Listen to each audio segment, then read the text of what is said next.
Post market analysis by MBC trading platform. ఈ Monday 29 June 2026 మార్కెట్లో ఏం జరగబోతుంది? అసలు మన మార్కెట్స్ అనేవి పాజిటివ్ బయస్లో క్లోజ్ అయినాయి. పాజిటివ్ ఫ్యాక్టర్స్ కనుక మనం చూసుకున్నట్లయితే బ్యాంకింగ్ సెక్టర్, లో క్రూడ్ ఆయిల్ ప్రైస్ ఉండడం వల్ల, స్ట్రాంగ్ డిఐఎస్ బయింగ్ వల్ల మనకి పాజిటివ్గా క్లోజ్ అయింది. నిఫ్టీ 24,056 దగ్గర పాజిటివ్గా, సెన్సెక్స్ 77,100, బ్యాంక్ నిఫ్టీ 58,177 దగ్గర క్లోజ్ అయింది. నిఫ్టీ కనుక 24,000 పైన స్ట్రాంగ్గా హోల్డ్ చేస్తే కనుక షార్ట్ టర్మ్కి మనం ట్రెండ్ అనేది పాజిటివ్గా ఇండికేట్ చేస్తుంది. మనకి 23,950 కనుక చూసుకుంటే ప్రాఫిట్ బుకింగ్ మనకి డిక్లైన్ చేసే అవకాశం ఉంది. మనం నెగిటివ్ ఫ్యాక్టర్స్ కనుక చూసుకున్నట్లయితే ప్రాఫిట్ బుకింగ్ ఉంది, గ్లోబల్గా ఐటీ సెక్టర్స్లో వీక్నెస్ అయితే కనిపిస్తుంది. మనం మెయిన్ గ్లోబల్ ఫ్యాక్టర్స్ చూసుకున్నట్లయితే యుఎస్ మార్కెట్స్ అనేవి మిక్స్డ్గా మూవ్ అవుతున్నాయి.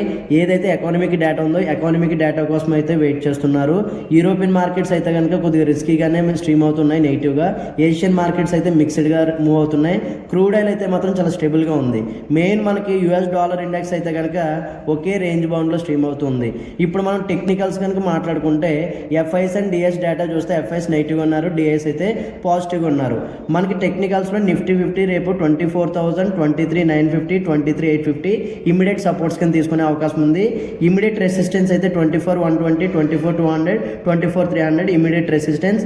బ్యాంక్ నిఫ్టీకి వస్తే కనుక 58,000, 57,800 అనేది ఇమీడియట్ సపోర్ట్స్ అయితే, రెసిస్టెన్స్ 58,350, 58,600 అనేది ఇమీడియట్ రెసిస్టెన్స్గా తీసుకుంటున్నాం. మీకు సెన్సెక్స్ రిలేటెడ్ ఈ సపోర్ట్ అండ్ రెసిస్టెన్స్ కావాలంటే కింద కామెంట్ బాక్స్లో సెన్సెక్స్ అని కామెంట్ చేయండి. మనకి రేపు మార్కెట్ అనేది బుల్లిష్ వ్యూ చూడాలి అంటే కనుక 24,000 అబోవ్ మనకి స్ట్రాంగ్గా క్లోజ్ అయితే 24,120, 24,200, 24,300 అనేది బుల్లిష్ వ్యూ ఎక్స్పెక్ట్ చేయొచ్చు. బేరిష్ వ్యూ ఎక్స్పెక్ట్ చేయాలంటే కనుక 23,950 లెవెల్స్ని బేరిష్ మార్కెట్ అనేది నెగిటివ్గా క్లోజ్ చేయాలి. అప్పుడు 23,850, 23,750 అనేది టార్గెట్స్ ఎక్స్పెక్ట్ చేయొచ్చు. ఓవరాల్గా ఎంబీసీ వ్యూ ఏంటంటే కనుక మార్కెట్ అయితే బుల్లిష్ నుంచి న్యూట్రల్ వ్యూలోనే ఉంది.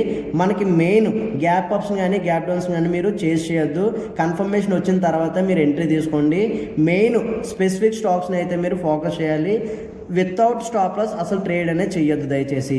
మనం రేపు మార్కెట్లో వాచ్ చేయాల్సినటువంటి స్టాక్స్ అయితే బ్యాంకింగ్ రిలేటెడ్ హెచ్డిఎఫ్సి బ్యాంక్ కానీ, ICICI bank, state bank, Reliance industries కానీ, Larsen Toubro, Infosys, TCS, Bharti Airtel. Mainly మనం సెక్టరల్ కనుక చూసుకున్నట్లయితే banking, financials, auto sector, FMCG పాజిటివ్గా ఉంటాయి. ఐటీ, మెటల్స్, రియల్టీ నెగిటివ్ ఉన్నాయి. ఫార్మా మాత్రం న్యూట్రల్గా ఉంది.